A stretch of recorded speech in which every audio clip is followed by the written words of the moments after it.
Good afternoon, everyone, and welcome to the MidBeach Neighborhood Association's 2023 Candidate Forum. MBNA represents condominiums and hotels from 24th Street to 63rd Street along Indian Creek Drive and Collins Avenue. I'm Ana Marie Ferreira de Melo, and I'm the president of MBNA and your facilitator for tonight. Today, we have some special guests with us. We're going to begin with our commissioners, or commission candidates, as I've been informed, and please feel free to jump in and share some more. Our commissioners still have an opportunity to qualify or to switch groups. And so today's candidate forum, different than past years, we are not going to be having the candidates by group, but rather we will have all 6 candidates introduce themselves. They'll each be timed with a 2-minute introduction, and then we'll review some of the issues that are closest to the topics that we discuss here at MBNA and issues that we feel impact MidBeach neighborhood specifically. And that's because there's many other associations that will be hosting candidate forums throughout this season. We're excited to see so many of you here with us today and continuing to join. As a friendly reminder, the elections are going to be the 7th of November, but the deadline by which elections you must receive your your voter registration application is the 10th of October, and early voting will begin on the 23rd of October. And so hopefully you can save those dates and feel free to take notes, and we'll try to take questions if we have time. Right after the commission candidates go, we're going to go ahead and introduce our four individuals that are running to be your next mayor of Miami Beach. And many of them are familiar faces, and it's just wonderful to see that they'll be here with us today. They're also friends of MBNA, so many of you already know them. And so please join us for that conversation as well. Before we begin, I just want to open it up to the board of MBNA if anyone would like to say a few words.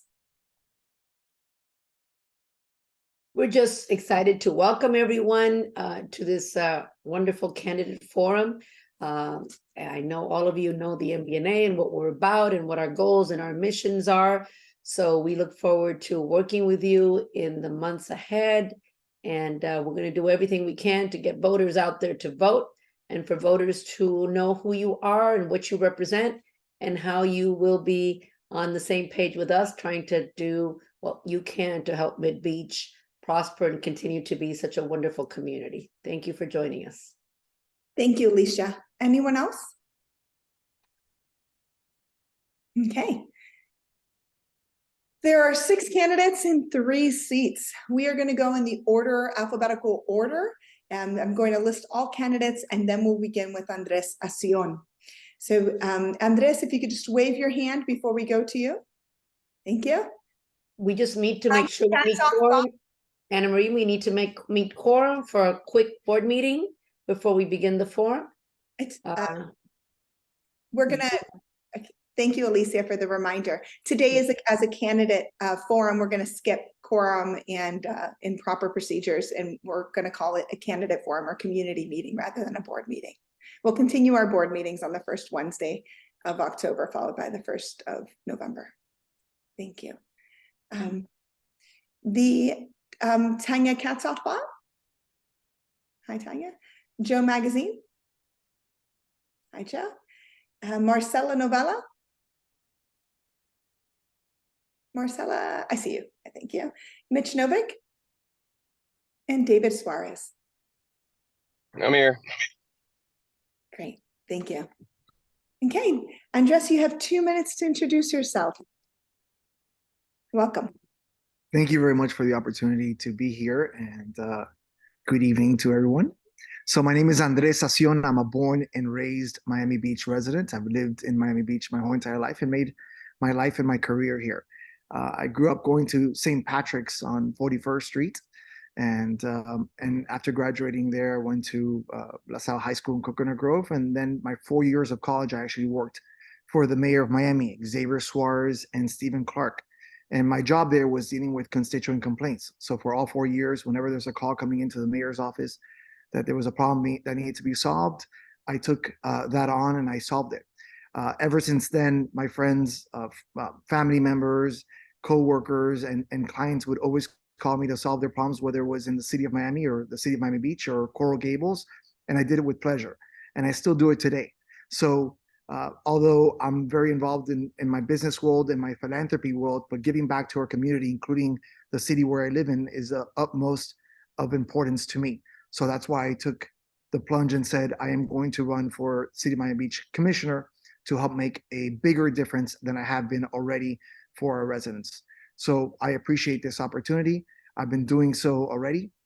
There's many things, including in Beach High, where right now it's under construction, the first state-of-the-art culinary program in all of Miami-Dade County, which will be ready in 7 months. So that when kids graduate from that school, they'll be able to hit the ground running or go into higher learning, where I got FIU to be able to offer college credits to these students, as well as grants for them to be able to go to FIU.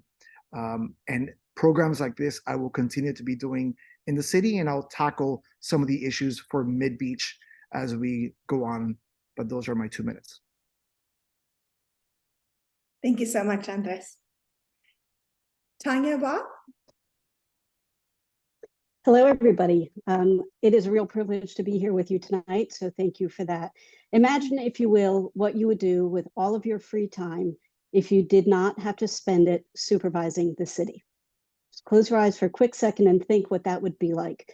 You could write the great American novel, you could learn a new skill, but we all spend far too much time supervising what goes on at the city. There isn't enough accountability, there isn't enough common sense, there isn't enough integrity, and there aren't enough short-term solutions while we try to address the longer-term issues. We have a very contentious commission at the moment, and we have a lot of people being spending our precious 10 hours a month that we have as commission meetings roll forward by trying to score points off each other instead of trying to solve issues that matter to us. I think overdevelopment is a key and critical issue, because we don't want to cast our city in amber, but overdevelopment is really at the root of our traffic issues, our affordable housing issues, our infrastructure issues, and those absolutely need to be addressed, along with our public safety issues, homelessness, etc. We have a lot of discussion points to cover. I won't get to them all in my 2 minutes, but the thing that separates good leaders from ineffective leaders is integrity, intellectual curiosity, the willingness to work together to build compromise and consensus, and to look further afield than just our backyard for effective solutions. I actually have a worldview, having grown up overseas and run a $70 million business unit, that makes me think that there is a better solution than what might just have happened in Miami, Miami-Dade County, or in our backyard of Miami Beach. Thank you so much, Tanya. Appreciate that. Joe Magazine?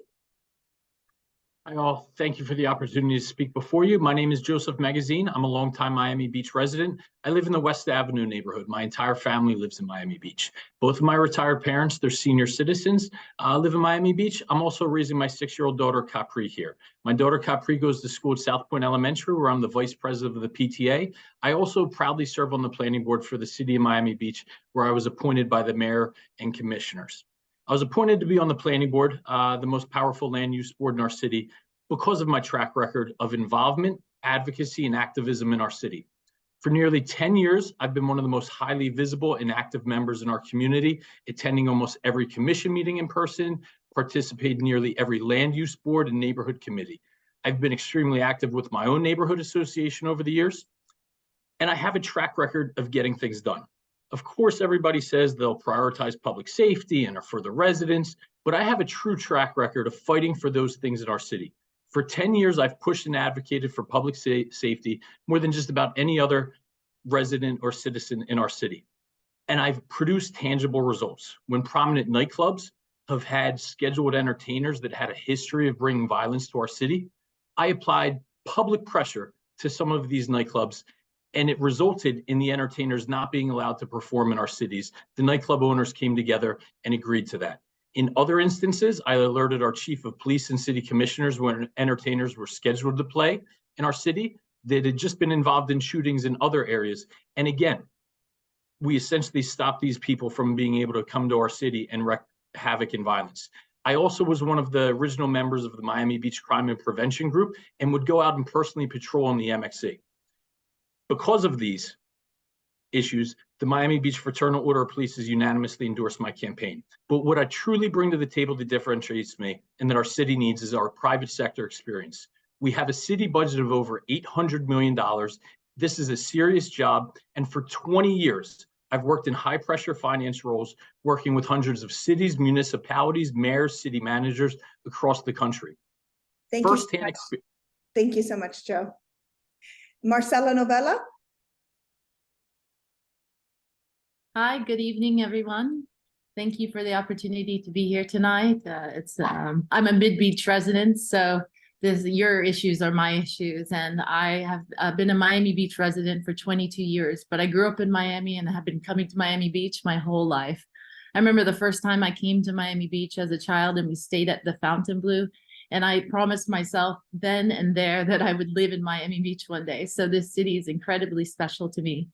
I have been the chair for Art and Public Places for the past 3 years, and I've served on that board for 6 years. I was also appointed by the mayor to the 41st Street Mayor's Blue Ribbon Committee, which is overseeing the revision of the 41st Street corridor. In that process, it's been very frustrating because I see the inefficiencies of how the city operates. Right, we have money that's being allocated to make these problems better. We had $15 million for the 41st Street corridor. $9 million is left. $6 million has already been spent just in soliciting proposals. We're never going to see a different change for 41st Street if this is how things are operating. So it's these frustrating issues that I have to deal with, and a lot of the other people who are on boards and committees for as long as I have been deal with in wanting to see a brighter future for our city, because truthfully, our city isn't better today than it was 4 years ago. It's not safer today than it was 4 years ago. Our quality of life isn't better today than it was 4 years ago.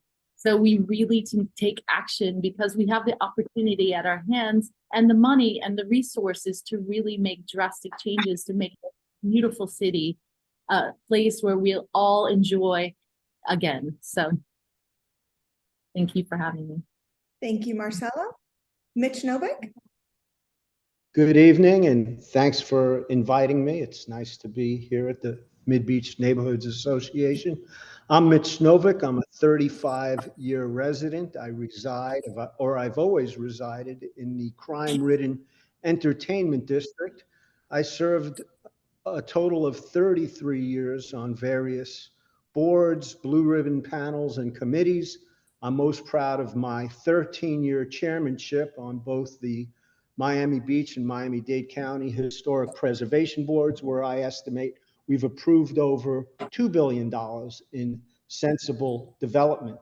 I also served as chair of Mayor Dermer's Blue Ribbon Panel on the structural integrity of buildings, where we analyzed the cause and effect structural failure of building systems, especially those found up in MidBeach along the coast, and how to address these issues back in 2003. Many of my recommendations in our final report have been adopted into city code, such as the presumption of replication, demolition by neglect, and enforcement of minimum maintenance standards. I'm also proud that I instigated an FBI, FDLE investigation, which culminated in the arrest and conviction of 3 high-ranking city employees for taking in excess of $100,000 in cash and gifts in a failed effort to destroy tourism pioneers Avery Smith Coral Rock House located on 9th and Collins. Most recently, approval was given for the Apollo mural, once visible in your section of town on the Versailles Hotel Annex. I fought for its preservation, and it's currently being restored at no cost to taxpayers by the Amman Group and will be installed on the new fire station in Flamingo Park. I, like Joseph Magazine, perhaps more, and for many more years, at virtually every commission meeting for the last 2 years. I monitor. Okay, thank you. Thank you so much, Mitch. David Suarez? Hi, thank you for having me. My name is David Suarez. I was asked to keep my comments short because I'm unopposed in Group 5. So my biggest thing is accountability. So I'll end with that. Thank you, David. And from our understanding, you may be opposed, is that correct to say, over the coming weeks as folks have the opportunity to switch into different groups? Anybody? The deadline would be Friday. This Friday. Correct. Okay, great. So we have 48 hours. We'll see what happens. I want to thank all the commission candidates that have shared a little introduction with us today. And just remind everyone that today's forum will be a place of respect towards candidates, between candidates, and of course, candidates toward the community. And that includes the sitting elected officials. We have a lot of respect here for everyone who has run to be an elected official and is currently serving or has served. And so we ask for you all to be respectful of those that work for our city and serve as elected officials. And just if you can please keep your comments to your own platforms, your own accomplishments, and what you'll bring to our city as our next commissioner. Any comments or questions from the executive board? Justin Jacobs, Deborah Lake, Esteban Porcelli, Oscar Vasquez, Alicia Casanova, Michelle Rudlick, Jose Flores, or anyone else from the board?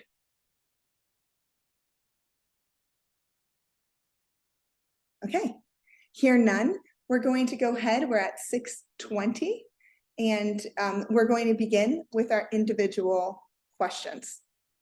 The first question is for Marcella Novela. You mentioned you live in MidBeach. What area of MidBeach do you reside in? I live at 3542 Flamingo Drive, and it's a very quiet, beautiful street, and have lived here for about a decade. My husband bought the house about 17 years ago, and you know, we have a big problem with derelict properties that are centered in your district, which are harboring criminals. So a lot of these drug addicts, drug dealers, whatever, they cross over the bridge, they break into our houses, they break into our cars, they pass out on the street, you know, with their liquor bottle in their hand. It's gotten so bad that our neighbors have decided to potentially hire our own private security.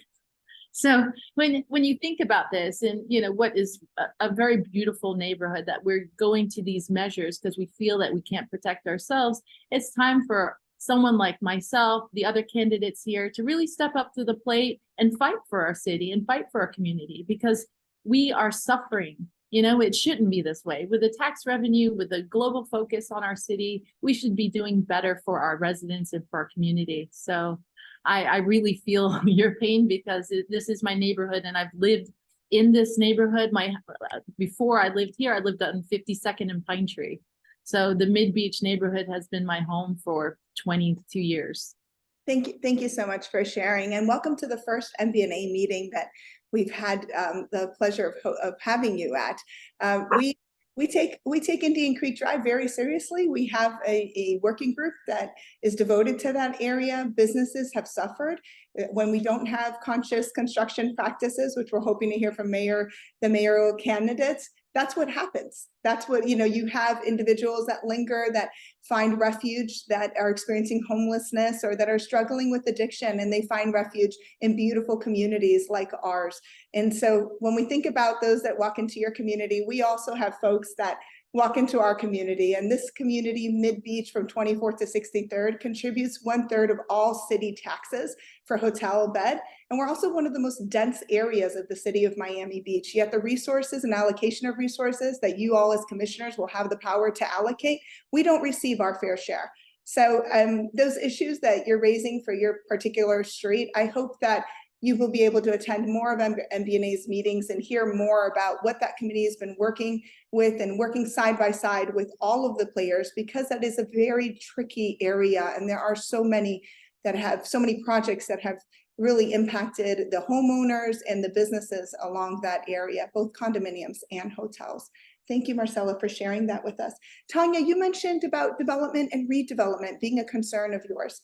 In MidBeach area, there are many properties that are undergoing redevelopment, and we as an organization, both hotels and condominiums, are excited about this. We heard Mitch mention the Aman and some of the other fantastic properties that are coming to our area.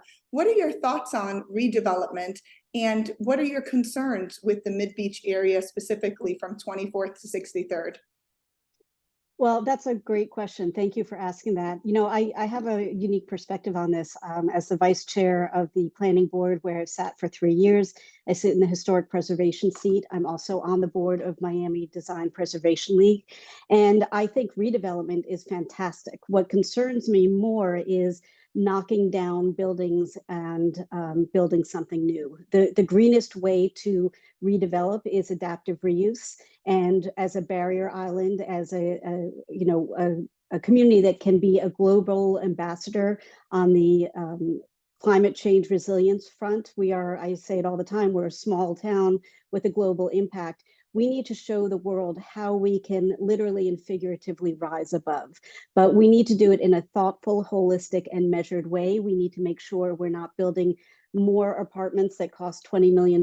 We need to, not the building, mind you, the apartment unit costing $20 million. And if that's where you live, fantastic, congratulations. But that is not serving our community as a whole. We need to build with green building standards. We need to make sure our infrastructure is protected and elevated. And it's not just the connection from the new structure or the adaptively updated structure, but really the entire community, because you'll have a lot more people using those facilities. We need to really think about things holistically rather than having our commission spending most of their time acting as a glorified zoning board where they're trying to fit round pegs into square holes rather than being stewards of our community. Thank you, Tanya, for your comments. You mentioned sustainability and resiliency. I'm not sure I followed on having green buildings and affordability and how those don't coincide or aren't currently built in MidBeach, but I did hear if I heard correctly, talking about sustainability and really putting that responsibility more on the commission to ensure that all the projects that are employed in our community follow those principles. Andres Asion, we have heard you discuss in the community issues of sargassum, each of beach and water quality. As you know, MBNA also has a beach and water quality working group that meets monthly, the third Wednesday of every month at 4 p.m. And concession stands, beach and water quality, Indian Creek waterway, and other issues have been consistently on that agenda. As our next commissioner, what would you do if you were awarded that opportunity to serve your city? How would you be able to elevate and collaborate on issues that are bigger than just the city?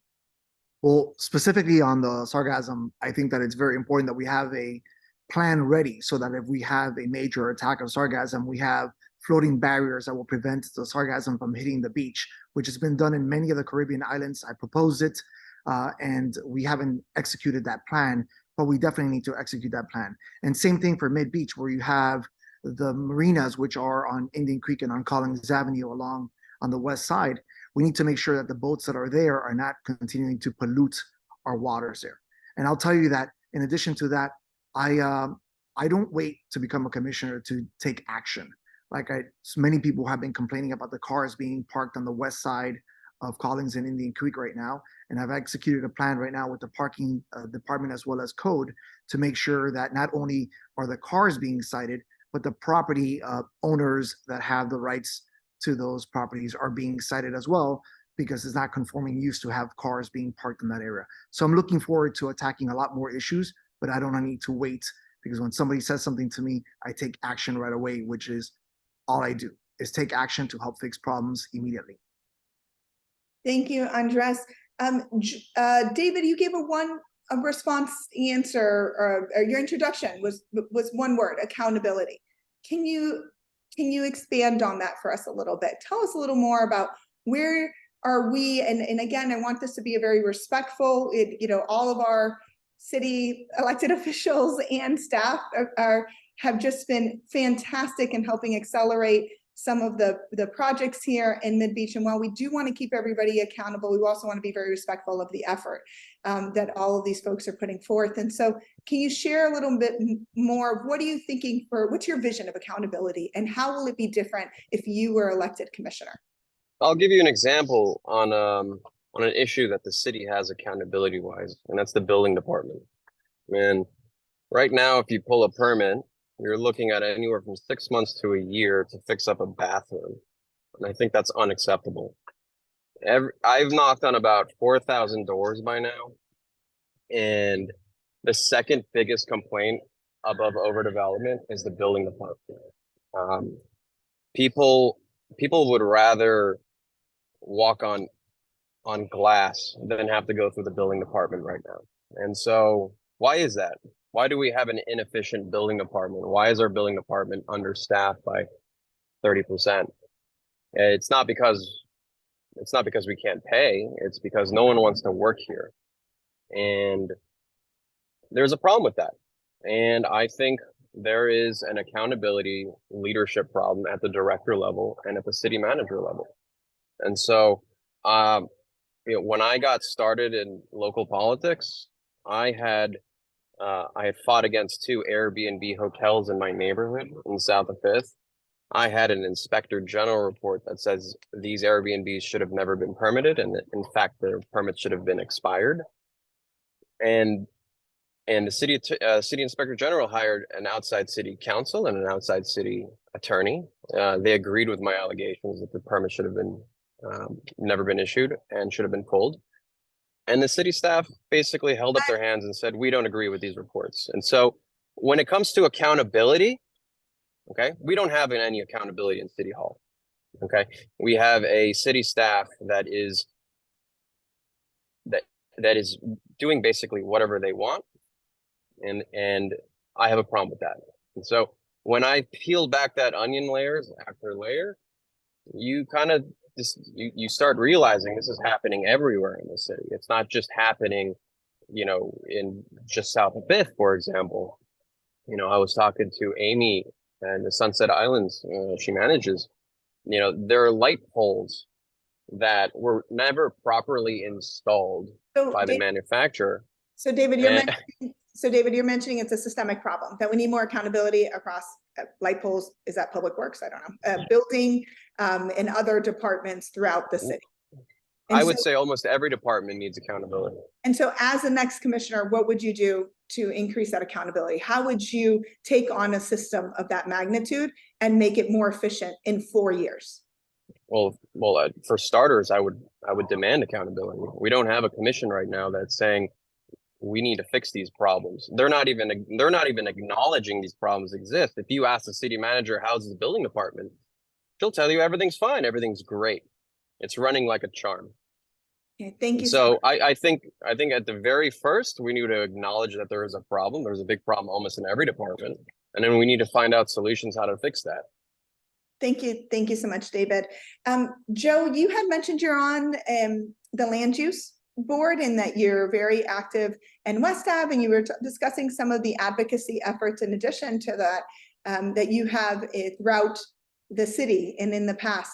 What has been your what is your knowledge, or what do you think is the biggest issue in MidBeach from 24th to 63rd Street?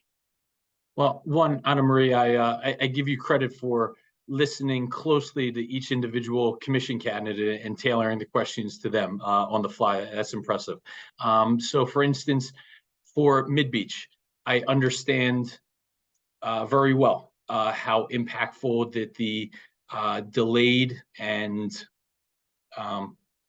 failing project along Indian Creek Drive has been, dating back to the city manager that preceded our current city manager. And essentially what I can bring to the table is firsthand experience working on these exact types of projects, the challenges that face Miami Beach and specifically MidBeach in this area, specifically on Indian Creek Drive, this project that essentially has failed and cost, one, taxpayers tens of millions of dollars, but two, more importantly than that, has disrupted the lives, the livelihoods, and taken time, precious time of all of ours away from our residents and disrupted our quality of life.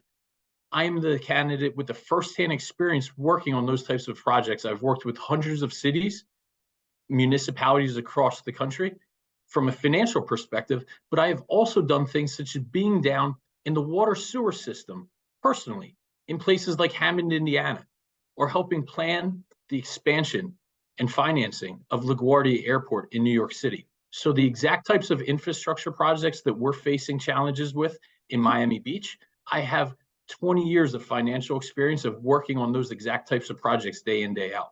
I apologize, Joe, for not knowing this. Can you remind us what is your professional background? Yes, I work in finance and banking, but with a specific focus on public finance. So working with cities and municipalities across the country. Thank you so much. Mitch, you talked about, Mitch, if I'm not mistaken, you might be the only candidate I've seen before of the commission candidates. I think that you have run before. I remember seeing you and hearing from you. Okay, great. So you talked about a little bit about your involvement over these last 3 decades with the Aman or with other projects and building and kind of some creative and alternative solutions to some of the issues that the city has faced historically. Moving forward as a commissioner and from what have you learned through these different campaigning efforts, and what would you be most excited about to tackle that could potentially impact MidBeach if you were elected as our next commissioner? Well, first thought that comes to mind is waste. Not only in your neighborhood, but particularly in my neighborhood, where we waste millions of dollars on spring break programming, hiring more police. I've stated more than a decade ago is not the solution, but to deal the solution of what is a city in decline. Crime, at least in my neighborhood, is rampant, and it's only gotten worse, despite the millions we've allocated, so many millions allocated towards just senseless programming, and again, hiring more police, and again, our employees. We have 400 more employees than we had a decade ago, and quality of life and public safety has only deteriorated. And yeah, that's why I'm running. Okay, thank you so much for that. I want to open it up quickly to the MBNA Board of Directors if there's any questions that you all, something heard that you resonated, or any of the projects that you're currently working on within your working groups that you would like to ask the candidates. Are any candidates familiar with the upcoming projects on Collins Avenue, construction projects that will be affecting the quality of life of MidBeach residents, including the 41st through 47th and the major corridor project that's being planned by the FDOT? Has anybody been involved in that? Yeah. As I mentioned during my call, I attend almost every single land use and neighborhood committee. This was spoke extensively about during a neighborhood committee about 2 to 3 months ago.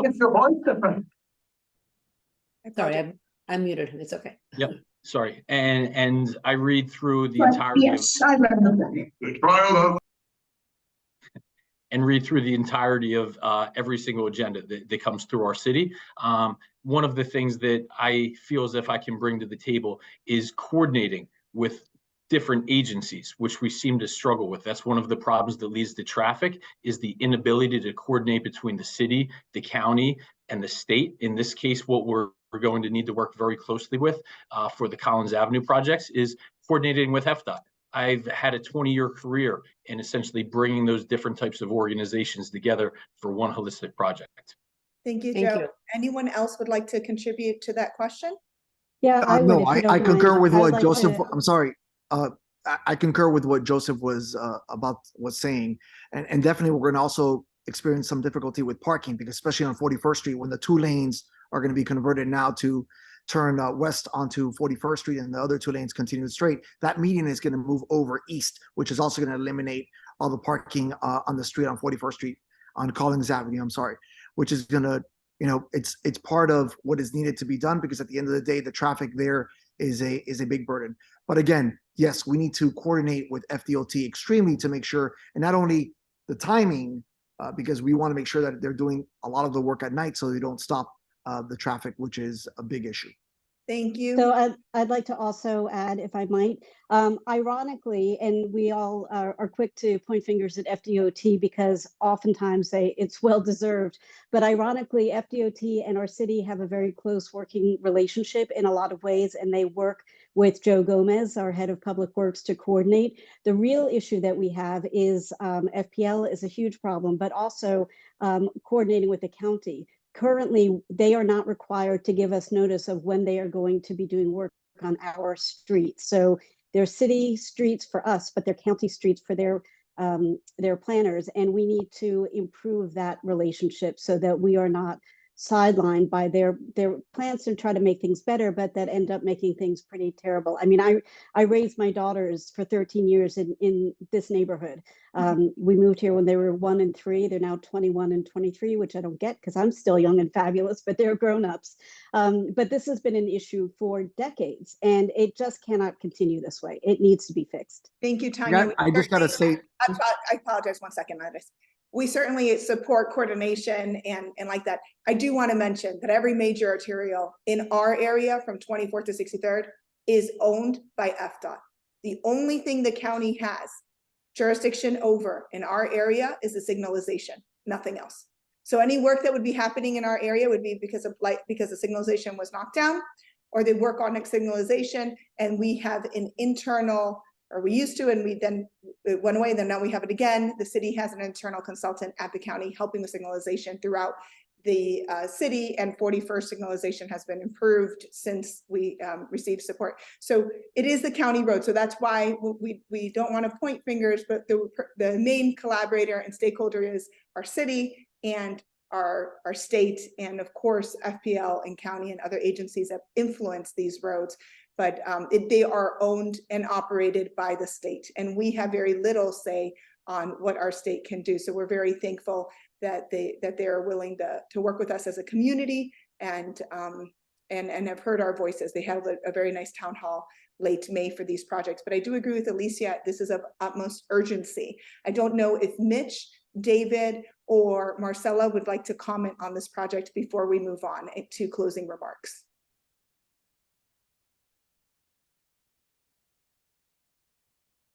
Mitch, you're muted.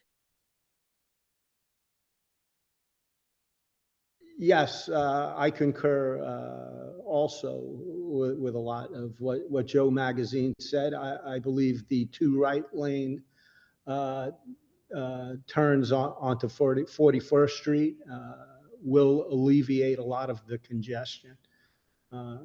And regarding your service road, I recall, has that been put on hold? I'm just wondering.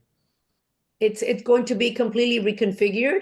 It's been in the planning stages with FDOT for about, well, this is the reason why we even began MBNA again in 2017, was because of this huge project that's actually going to affect the entire Miami Beach. But because imagine Collins Avenue being a major roadway. Real quick before we proceed. So the beach walk is obviously our #1 amenity. I apologize, Alicia, 1 moment. Get to that? Okay. Does David or Joe, excuse me, David or Marcella like to respond to this topic of? I would like to say something that, yes, I agree that, and I concur with a lot of what the other candidates say, but the reality of it is this corridor has a lot of hotel properties, multifamily properties, service staff, and a lot of this traffic is caused by the fact that our service industry can no longer live in the city of Miami Beach. I see it every day, the cars coming in to the hotels, to the schools, to all of these properties. It's a bigger problem than just widening another turn lane. Yes, that will give some alleviation to the problem, but the bigger problem is really the fact that we need to find a place to house the workforce. Otherwise, these problems aren't going to get better. Maybe a little What about mass transit? What about commuting? We have 30,000 workers that come into the beach every day. How would you as a commissioner support Well, that? no, we really need to focus on transit. We need to either figure out how to get the workers to live here or how to get them here without so many cars. That's the simple truth. Because look, people love Miami Beach. It's one of the most popular destinations in the world. It's beautiful. Who doesn't want to be here? That's why we're all here. But the reality of it is this is a problem. We've priced everyone out, right? And unless we invest in these alternate solutions, doing all of these light modifications isn't really going to make a big dent in the problem. So Thank you so much, Marcella. David, any final comments on this? Yeah, look, I don't want to regurgitate what everyone just said. I agree with most of what everyone said, especially Joe.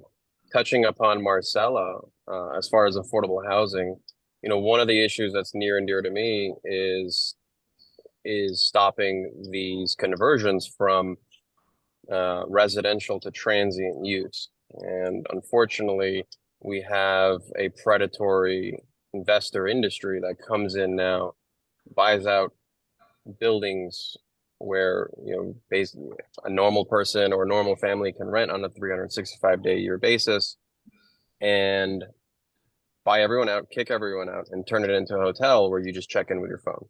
And what does that do? That the remaining homes that you can rent on an annual basis, their prices go up, and then you live next to a bed and breakfast or an Airbnb, and that is how a city dies.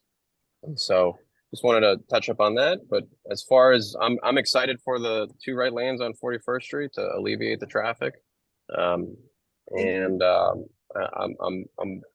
always open to any more suggestions on how to help MidBeach.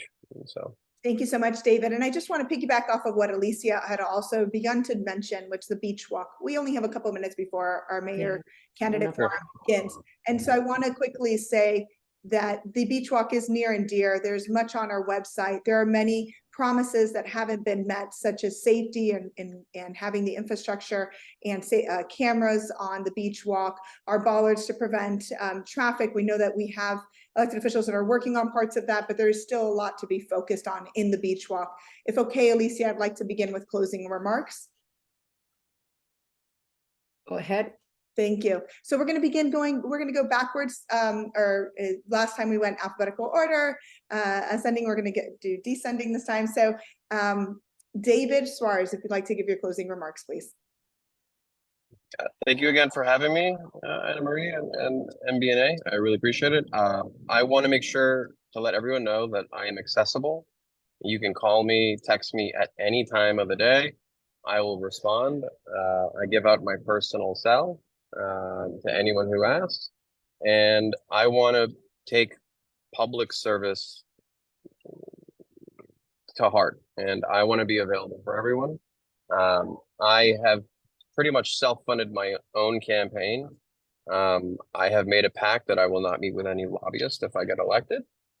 And I want to make sure that I am beholden to only the voters. And so thank you very much for your time. Thank you. Thank you, David. Mitch Novick. Yeah, thanks again for having me. I have a long 30-year history of being involved with the city. I have a long list of qualifications, experience, and accomplishments, many that have become front page stories, were front page stories. And if elected, this is what I will do, continue serving and pointing out wrongs regularly, regardless of whether I'm elected. I'm going to do that. And again, thank you for having me. Thank you. Marcella Novela. thank you for having me tonight. It's been a pleasure to be here. Something that I forgot to mention that I know that is very important to you. I'm not sure if you're familiar, but I'm a kite surfer. So for me, I love outdoor activities. I love being in the ocean. I think we need to protect our ocean. But I know that you guys are having some issues with the kite surfing community and concerns about how they could potentially have some incidents. So I've been talking to the city and to our city manager about having signage so that there's an education element for both the beachgoers and for the kite surfers in that 25th to 24th Street part of your beach, which is allocated to the kite surfing communities. So I even offered to donate the signage if the city wasn't going to provide it, because I think it's highly important to incentivize people to be active and live healthy lifestyles. So that's something that I'm working on closely for your community and with the kite surfing group. And I just want you all to know that I'm here for you. And if you vote for me on November 7th, just count that I'll always vote for you. Sorry, my dog, it's park time. So thank you. Bye. Thank you so much, Marcella. And we welcome you back to an MBNA meeting to discuss that issue and more. Thank you. Joe Magazine. Yes, thank you all for your time. Give me your attention. In the chat, I've left my personal cell phone number. My pledge is to be the most open and accessible elected official that we have in this city. So I invite anybody and everybody to please reach out. Since May 1st, I've essentially dedicated my life to getting to know every single resident that I'm able to. I've knocked on over 3,300 doors, and I'm a different person than I was from May 1st because of the conversations that I've had, from some of the wealthiest homes on North Bay Road to homes where in North Beach, I meet people that haven't had any human interaction in several days, or even up to a couple of weeks. I've helped older ladies take out their trash because they don't have that accessibility. And my pledge is to give every single citizen in our voice in our city, an equal voice. I don't have any business interests in our city. My family doesn't have any business interests in our city. I'm doing this because I love our city. I'm raising my entire family here. And my sole goal is to make this city the best possible place it can be for our residents. And every single decision that I make will be filtered through that purview. Thank you all for your time. Thank you, Joe. Tanya, Bhatt? Thank you for inviting me back to MBNA. It's a pleasure to see you do your thing again. You continue to dazzle. I got involved, as we all do, with neighborhood issues in our backyard in 2015, and I met the late Mark Samuelin, who became a deep mentor to me, invited me to join Miami Beach United, where I took over marketing and eventually became the president of that organization for 5 of the last 6 years or so. If anybody has read a Miami Beach United newsletter, I wrote it up until June of this year when I stepped down from that organization. So the more involved I got, the more frustrated I became by the lack of common sense, integrity, and backbone. And the more I wanted to get involved, but life circumstances didn't allow for it at that time. That has changed. And this year, since February 15th, I've been running to be your next commissioner for the city of Miami Beach. It is something I was born to do. I'm not running for anything else after this. I'm not looking for a snazzy job after this. My focus for the next 8 years will be making this slice of paradise that we are privileged to call home a better Miami Beach for all of us, whether we live in a tough part of North Beach or fabulous penthouse in South Beach, or in this neighborhood that many of us have been privileged to call home or do call home currently, and to bring common sense, ethics, integrity, and hard work to get to the best answers for all of us. My information is in the chat, and I encourage everybody to reach out with any questions. Thank you. Thank you, Tanya. Andres Asion? Thank you very much. So getting right to it, I am going to tackle the planning and building department like you've never seen. I'm on the Board of Adjustments. We had 2 people in the last 2 board meetings where they were explaining how they were spending 14 months to get a pergola approved in their house. We're definitely going to create a fast pass lane. We're definitely going to add more inspectors, and we're going to streamline the process and get it done. This is ridiculous. Restaurants, homeowners, everybody spending years, months, and hundreds of thousands of dollars to get a project done. Regarding MidBeach specifically, regarding the cameras on the boardwalk, the cameras are coming. For 5 years, I've been pitching not only that we need the cameras, but we need somebody to watch those cameras live from the police department. 5 years and we still don't have it. I'm going to make sure that we get it done. That could be done in 72 hours, not in 5 years. Any IT team will be able to put monitoring systems to be able to do it right away. The good news for you is that the cameras are coming, although in MidBeach, the infrastructure is there. The budget of $1.8 million just got approved in this current budget to finish that job. And I know you guys are spending a lot of money on the taxes, and we have that gap in the middle, but it's coming. 41st Street, the last thing I'm going to say is that the infrastructure really needs to be upgraded in addition to just beautifying 41st Street. 41st Street needs a lot of help, and we're going to make sure that we get it. Okay, thank you so much on this, and thank you all of our commissioner candidates. If we could get some virtual claps, or if people are feeling it from their hearts, you're also welcome to do a ruha or go off of mute for a second and congratulate them. On behalf of MBNA, we're honored that you took the time to be with us today. We know so many of you need to get back out on the trail and campaign. And so for our next group of candidates today, it is to hold the highest elected office that we have here in Miami Beach. It's to make history, it's to leave a legacy, it's to be called the next mayor of Miami Beach. And MBNA feels very, very fortunate that all 4 of our candidates are with us today, and we welcome you all to stay and listen to them. If you have not met them, please reach out your communities.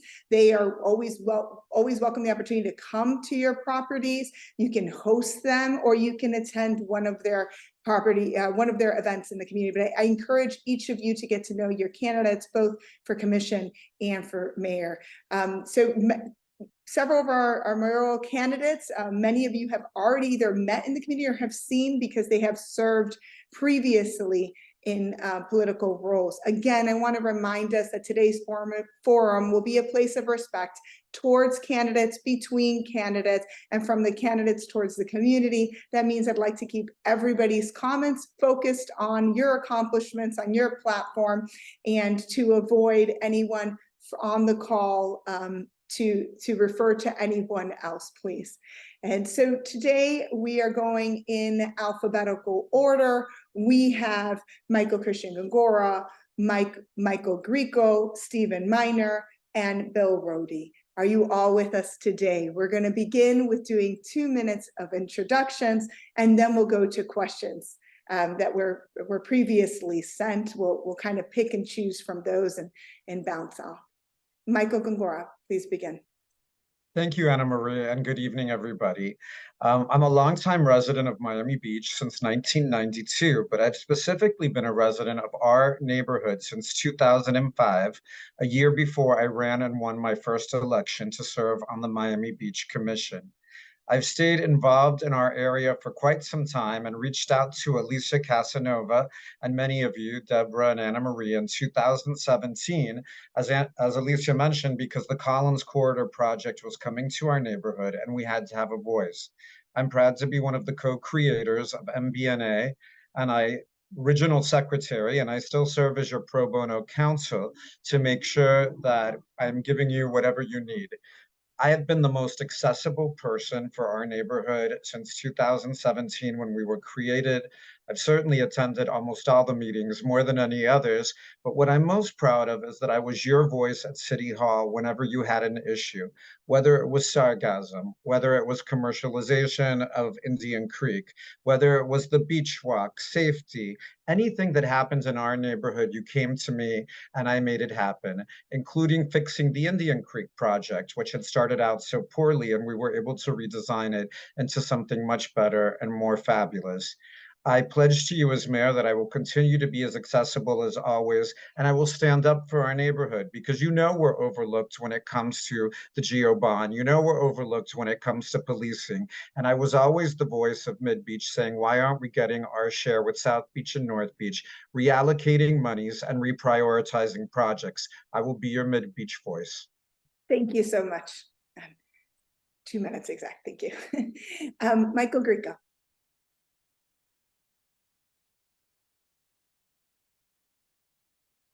I am muted. There you go. So thank you. And it's good to see a lot of friendly faces, familiar faces. Again, I'm Mike Grieco.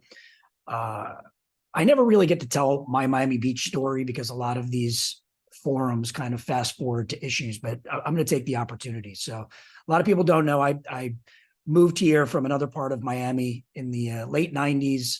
I just graduated law school, moved into a tiny little $300 apartment in South Beach on the southern end of Flamingo Park while I was working at the state attorney's office, moonlighting in nightclubs, trying to pay the bills and pay off my law loans.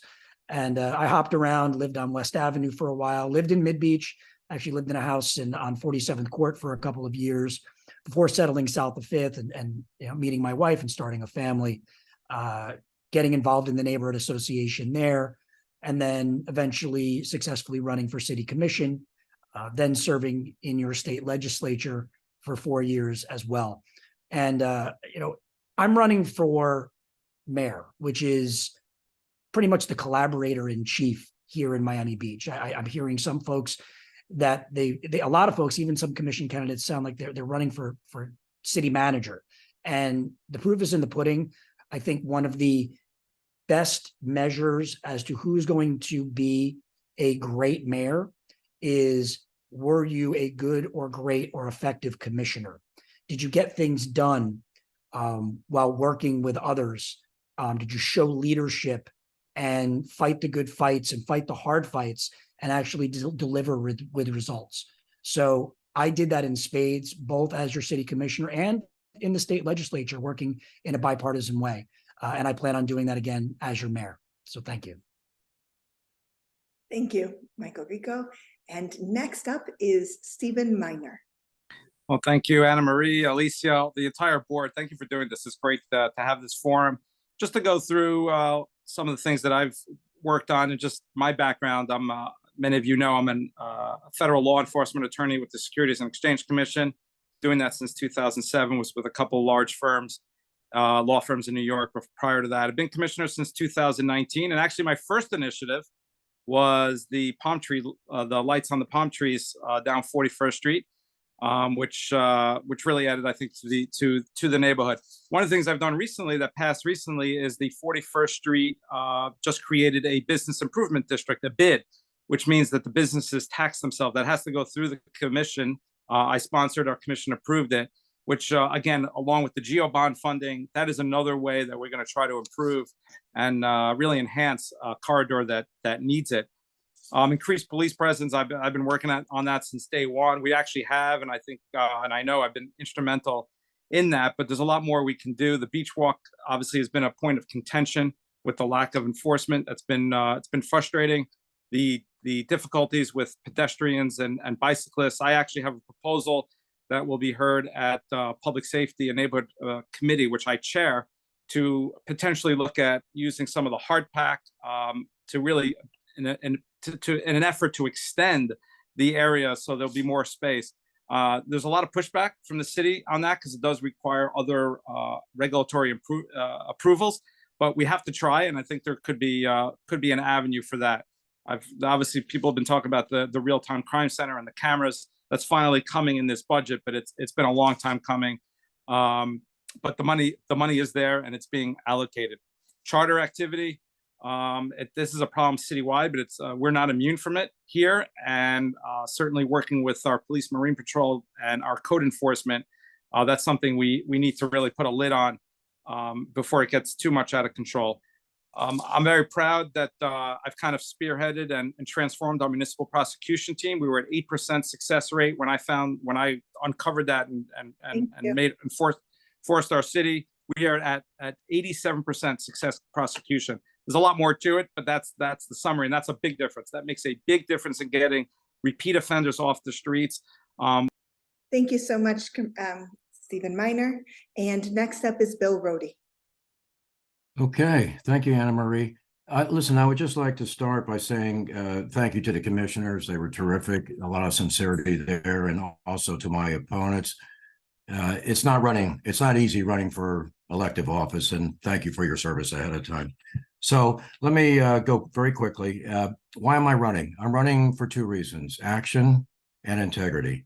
Action, because I believe there's been too much talk and not enough action, and my whole career has been based on action. Integrity, too much pay to play and too little honesty, and I aim to counter that and fix it. Let me tell you a little bit about myself, because I believe my life experiences actually prepared me perfectly for this job. So I grew up here, spent the first 2 decades of my life with a single mom. We struggled, but we somehow made it work.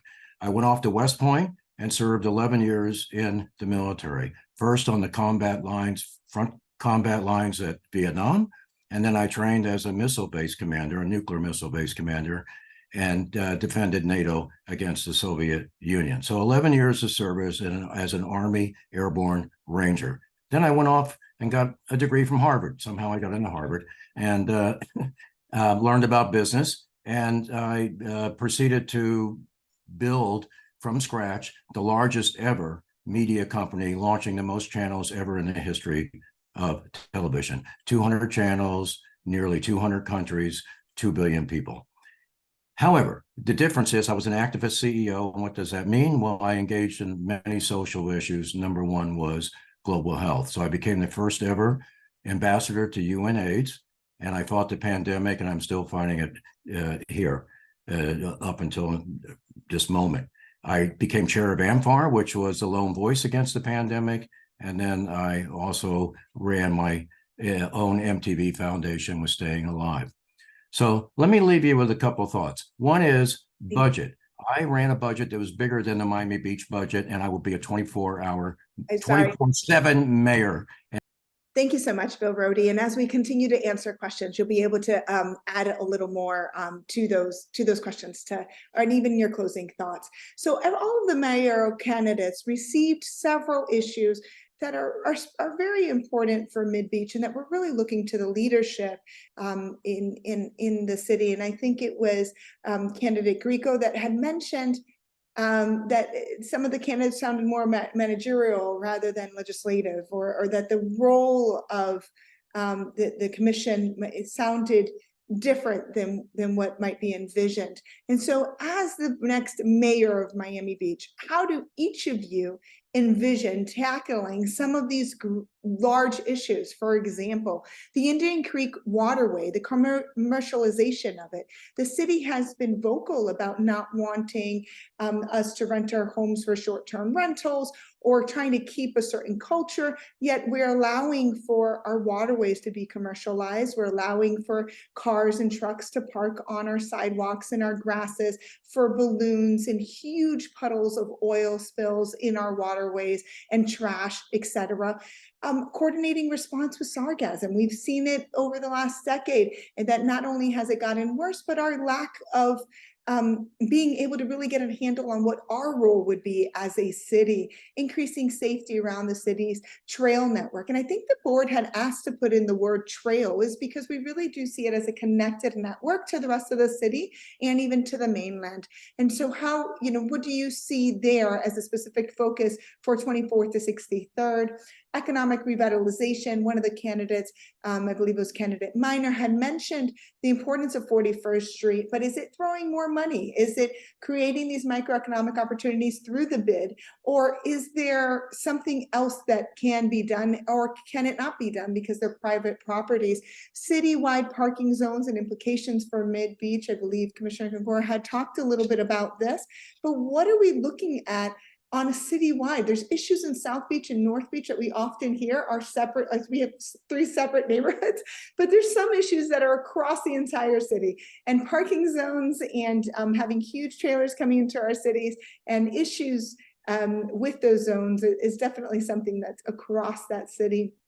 And Bill Roedy, as you talked about your business experience and what's led you to prepare to be an excellent candidate, I challenge you all to think about the citywide conscious construction practices.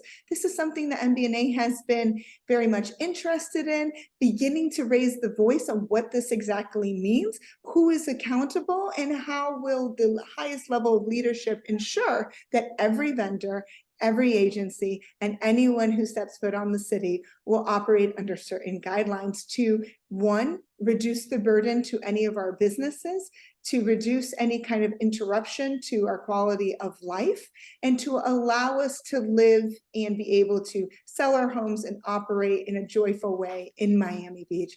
I encourage all of you to take any one of those issues, and you will have 2 minutes, or actually 1 minute, to respond, and then we'll go ahead and ask a follow-up question. We're going to begin with Michael Grieco, then proceed to Stephen Minor, Bill Roedy, and end with Michael Gongora. Michael Grieco. Wow, you're asking us to respond in 1 minute to something that could probably take 3 days. So, I'll pick one. So one of the things you talked about is coordinating construction. And one of the things I did on the commission is to completely change the way we enforce things. And one of the things the city needs to do is it needs to exercise its police power. There are, whether it's an FDOT project, whether it's a county project, whether it's a private project, it seems like the city, Public Works, everybody, the city manager's office, they don't know what's going on until it becomes a complaint-driven model. And we need to get away from the complaint-driven enforcement model, and we need to be actively participating. We had road rangers before. We had active people in the neighborhoods and that actually worked for the city out there knowing what was going on in real time. They didn't wait until people were disturbed. They didn't wait until traffic was backed up because lanes were blocked.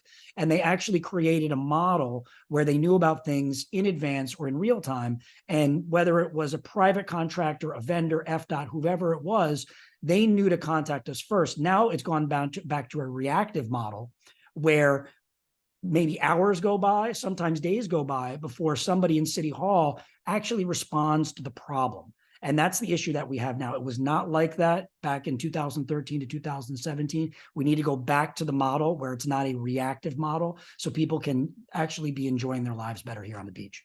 Thank you so much, Michael Grieco. And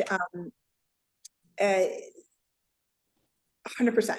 So people on the ground, real-time response, not reactive, but understanding that there's certain practices that should be in place.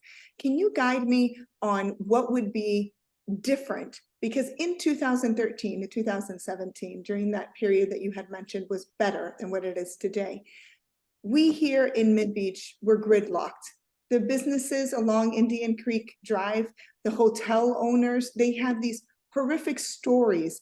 Folks that wanted to be able to sell their properties and weren't because we had mismanaged or we didn't use those conscious construction principles for Indian Creek. So what would be different aside from, and I like what I'm hearing of having real time, not reactive, but having someone who's proactive out there working? What are some other guidelines that you envision being able to pass legislation or support, or in the role as a mayor? What kind of precedents would you set? Well, I'll tell you this, that one of the things we need, and this isn't just specific to South Beach, is we need somebody from the city manager's office who's working at night. So that's an issue that we've had, is that we don't have any nighttime leadership. We are a 24-hour town, and we have issues sometimes at noon, sometimes at midnight. And we need to have somebody who actually knows what they're doing, who has the power to take action from the city manager's office, and not from somebody that lives in Coral Gables or in Doral, but somebody who's going to be physically in the city at night. If Walgreens has a city manager, our city should have a city manager. That's number one. Number two, most of the gridlock that we have in our city is not actually caused from our city. It's caused on the mainland. And what will end up happening is that something will happen on I-95 or something will happen on 836 or on 826. And we should know that that accident, that construction, within 5, 10, 15 minutes, it's going to back up all the way onto 195. It's going to back up all the way up onto 41st Street. And we know what's going to happen to Collins. So we should be informing people in advance, not these text messages that we get. You'll be sitting in traffic, and then all of a sudden you'll get one of these like city alerts. Oh, don't go on this road. I'm like, well, it's too late. And that's the problem that we have. It's a reactive model. It's lazy bureaucracy. It's a bunch of pencil pushers that have been there too long. We need to run an efficiency expert through not only the city manager's office, but through middle management, and make sure that we have folks that are doing things in real time, not reacting, because we're the ones that end up on the know-what end of the stick. Thank you so much. Next up is Stephen Miner. What issue would you like to discuss? Share, you have 1 minute. And I do agree with Michael Grieco. We're too reactive. We need to be more proactive. What I would say, though, is you can see this. There's sort of a split in our commission. Some commissioners are more, we're just legislators and that's it. And I don't view that as the model. I get told all the time that I'm only 1 or 2 commissioners who responds to an email, because it does require, even though the city manager runs the city, and I'm not looking to usurp her authority, but we do step in and we are effective as elected leaders. For example, as you know, when FDOT was blocking lanes, and one of my colleagues was instrumental as well, but I put the District 6 manager of FDOT on Facebook, her email address, and threatened to take them to the Inspector General if they don't stop blocking our lanes during rush hour. And boom, 24 hours later, they stopped. the charter activity, you're right. It's a big problem. That's the level of enforcement. You need the Marine Patrol out there. And I have been working with our code enforcement to make sure cars aren't parking there. But it takes that involvement because the most residents are not reaching out to our city manager. They're reaching out to us. Thank you. Thank you so much. And it is true. We vote for you. We don't vote for the city manager. And although we would all love a city manager, an additional city manager who's nighttime, et cetera. From what I've heard, our city manager responds 24/7. So and the office is on 24/7. So even if they do not live in Miami Beach, although I'm always a fan of hiring local, they sure act like they do because they're here and they're very responsive. You mentioned a few issues that you were talking through, not only what you've done with FDOT, but along the corridor and the waterway. What else would you do as mayor, though? Stepping up, going from commissioner to mayor, how do you see that role being different? How would you tackle these issues in a higher elected official role? Well, one of the reasons I am running for mayor is because legislatively, we're all equal. The mayor is the same as I am legislatively, and all the commissioners. It's the non-legislative items that we're really talking about that I think you're bringing to the forefront that I believe I have had an impact, and as commissioner, a big impact, but ultimately that's where the mayor distinguishes who he or she is as opposed, and they're going to set the policy. And I think you see it. It's hard to visualize and it's hard to know for sure, but I know I see it. I see certain things, whether it be dealing with the homeless situation. Those are enforcement policy calls that there's only so much you can legislate. You're either going to do it and enforce it or you're not. And that's where I think the mayor has an outsized role in working with the city manager. Thank you so much.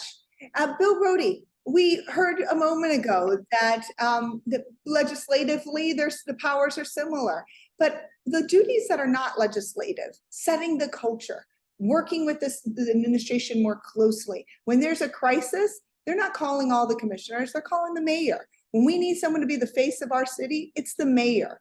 How do you see which issue most relates to your platform, and how do you see yourself being the best mayor, not only for the city, but also to represent the interest of our MidBeach neighborhood from 24th to 63rd Street along Indian Creek Drive and Collins Avenue? In 60 seconds, no less. Well, I think I would come back to one of my basic premises, which is it's all about leadership. And what I would do, I know I'm an unusual candidate, let's face it. But I think I bring certain skills that others may not. And for example, as a CEO, I know how to cut through the bureaucracy. I know how to establish a vision, and I know how to get a strategy. And then most importantly is implement that strategy. So I think it really is about leadership and bringing everyone together. The commission has, many different voices. If all you have to do is look at the meeting, and sometimes it appears to be dysfunctional. But what I would try to do, and what I feel confident about doing, is bringing people together, because it's what I've been doing all my life. The other thing I think is important is because the budget's big. We're a big city now, and I mentioned this earlier, but we need a full-time mayor. There should not be another job. And I would be a 24/7 job, and I know we've heard we're not using this as a stepping stone. Some people do use it as a stepping stone. I've reached a point in my career, this would be it. And I would devote 24/7 to getting it done. Thank you so much. Now, let me ask a follow-up to that. You mentioned integrity when you were giving your opening remarks, and now you talked a little bit more about how to cut through, or how to leadership styles, and being more of a leadership management framework. How do you do that? What is having more integrity? What is cutting through bureaucracy? How you, as the next mayor of Miami Beach, would do that? So never accepting no for an answer would be like number one. I'll just say a few things that I always abided by in my military career. Slow to take credit, quick to take blame, accountability. The buck stops here. I took full accountability. And, the other thing, I know it's hard to sometimes relate to this as a non-soldier, but first one on the battlefield, last to leave. What does it mean? If you have a crisis, you go arm in arm with wherever that crisis is, and you don't leave until it's done. I've spent a lot of time with City Hall. They're good, honest workers, and their heart is in the right place. There are places of inefficiency, and there may be even places of morale because, boy, it's tough, and they get criticized all the time. I would be a hands-on mayor. I would walk the halls, and I would try to inspire people to get a job done. And I would do the same thing with my fellow commissioners. Thank you so much. Michael Gongora, there are many issues here. You talked about being a longtime MidBeach advocate and resident. You've worked in several different roles. How would this role be different? And which issue would you be able to tackle that you feel is would not only have an impact on the city, but also specifically for this neighborhood that you call home? Yeah, well, being mayor, you call the items on the agenda and you lead the city forward. You do have more direct contact with the city manager and the city attorney, and you lead our meetings forward. This commission has gone astray of what's important. I'm running on a public safety and resident quality of life platform. I can't even watch the meetings part of the time because they're talking about everything but the issues that are most critical to our area. So for instance, I would put an item on in 2021 before I left the commission on the commercialization of the Indian Creek waterway. They would call it at the end of the meeting and spend very little attention. So number one, I would prioritize those issues that are the most important to us. And I would push for stronger enforcement. None of us want to see commercialization of the waterway, but they're not capping the number of BTRs. They're not challenging legal opinions regarding what we can do. They haven't effectively established hours. They're not giving money to our neighborhood. And that is one more thing that I would do as mayor. Our neighborhood in particular has been underfunded compared to other parts of the city. And we need police on the beach walk. We need police on the streets just as much as South Beach does. And as mayor, I'll be able to make that happen. Thank you for that. You talked a little bit about your style, right? That how you would lead forward. Every item on the commission agenda is important. How do you tell the constituent that asked you to put an item on that's at the end of the meeting or at the beginning of the meeting that one was prioritized more than another? I'm just wondering how that process would work. How do you, so are you saying those that have a larger impact or administrative items? What are you thinking? You've already been there as a commissioner, now as a mayor. How would that look different? Sure. I do want my item at the end, by the way. I will prioritize public safety and residential items and give them the adequate amount of time for conversation. I won't spend frivolous, excessive times talking about small ticket items like funding a specific concert or event or things that the commission can go and on for an hour for, that's taking away time from the issues that we care about. I also believe my style is unifying. I think you all know I've been endorsed by all three remaining members of the City Commission, Fernandez, Dominguez, and Rosen Gonzalez. We don't have a strong mayor system. So people that think you're going to come in and change the world without the support of the commission have no idea what they're doing. We have to be able to unify the body and make sure that we're all focused on moving forward in the right direction together. And I will be able to provide that leadership that we need. Thank you so much, Michael Gongora.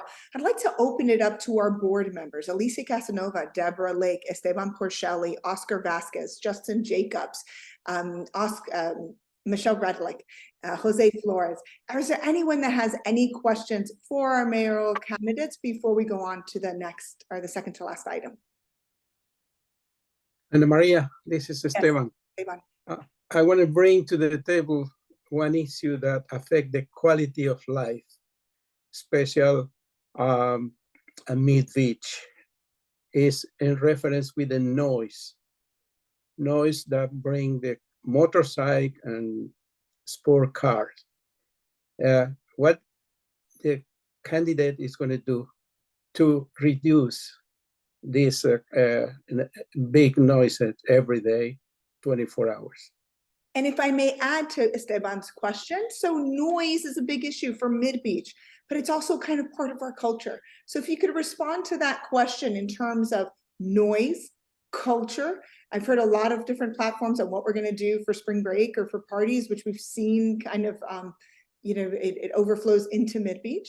But if you can think of noise as part of your platform of that branding across our city and specifically for MidBeach, how would you tackle noise, and how would you tackle kind of the root cause of that noise, or where that noise comes from, and some of the branding that goes with that? We're going to begin this time with Stephen Miner. Oh, it's a great question, and specifically, and then I'll address your question, Anna Marie. So the noise with the cars, the modified mufflers, they're absolutely illegal. Getting the law enforcement has been difficult. We just recently trained a specialized unit, but it's not fully up and running. But I actually passed an initiative. I did some research on it, and there's actually noise cameras. We're only one of 3 or 4 cities in the entire United States that has these noise cameras.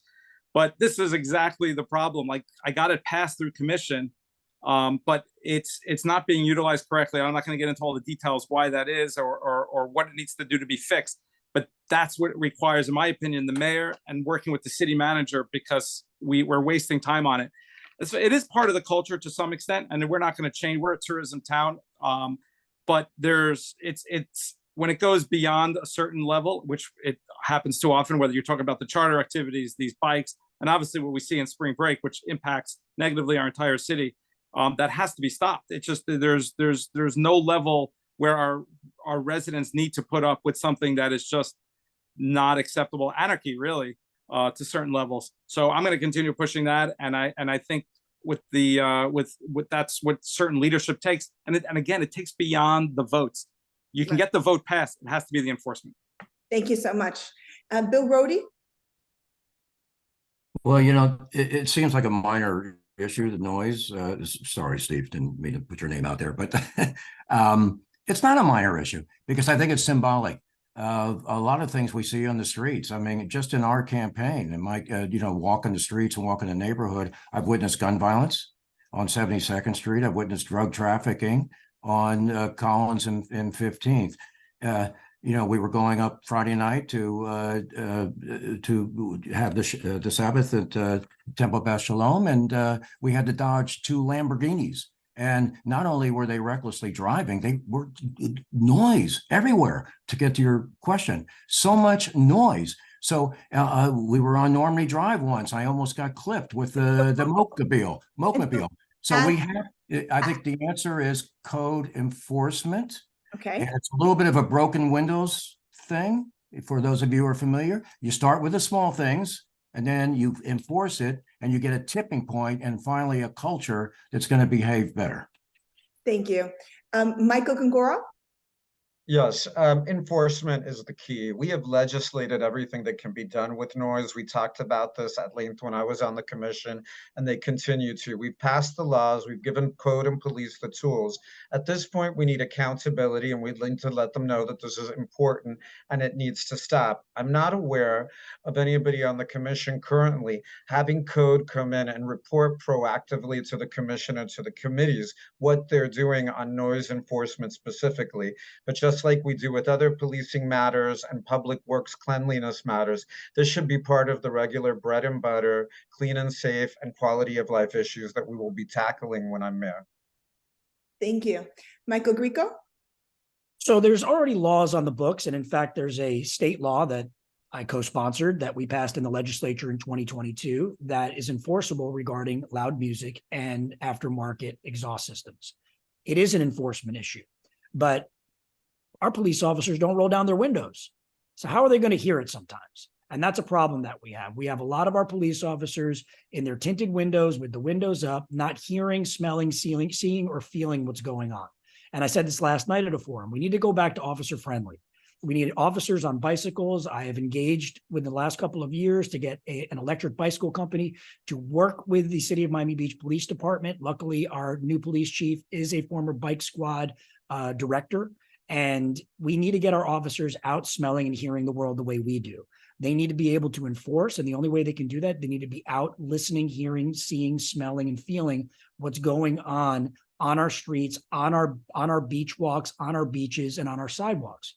So that's really what it comes down to. But again, we're in a reactive enforcement model. We need to create an environment where people don't feel comfortable doing that. Thank you so much. So we're going to go ahead and move towards closing remarks. I know that there's a lot of questions, and I'm receiving a lot of messages, and everybody wants to hear more from each of you. And so I want to encourage all of our membership to attend the upcoming meetings. You can see them through our chat groups, through our communications of candidates that will be in the community. You can also reach out to them directly if you'd like for them to come to your property and host a welcoming meet and greet for them. So in your closing remarks, if you could please do us the favor and just quickly state why everyone in MidBeach should vote for you to be our next mayor. Beginning with Bill Roedy. Thank you, Anna Marie. You're doing a great job, and it was a very difficult challenge. So congratulations for pulling it off.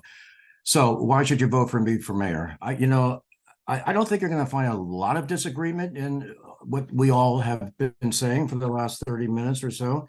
And I think it comes back to a difference that I outlined right away, which was action and integrity. And I have a 30-year career, multiple careers that show that I am an active leader and I get things done.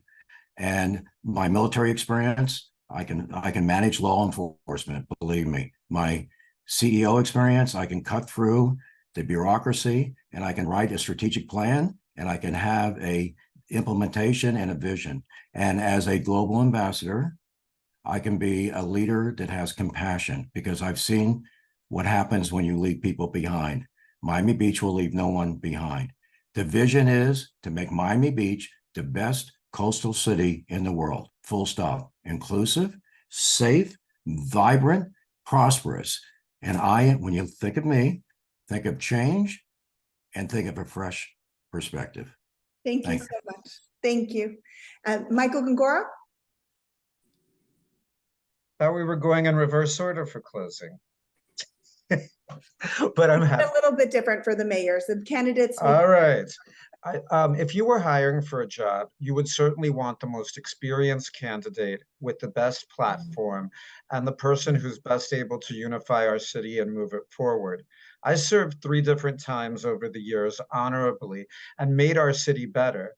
Because of many of the laws that I sponsored and positions that I took, many of you chose to live in Miami Beach and make this your home. I've served 3 times. I've served on all 3 of our commission committees. I've been endorsed by all of the remaining commissioners as well as the police. And there's a reason for that. They understand that I'm the right leader at the right time. Miami Beach has been moving in a downward direction when it comes to quality of life, but with the right leader that can work with the commission to enforce proactively and do the things that we need to get done, it will get better. I am that leader. And I hope that many of you who have known me over the years at MidBeach and appreciated my help will now let me take that step up to make our community even better. Thank you. Thank you, Michael Gongora. Michael Grieco? Thank you, Anna Maria. Proven leadership is the reason why you should all vote for me. Serving on the commission, serving in the legislature. In reverse order, I brought back a lot of money when I was up in the legislature. But on the commission, I brought you safety.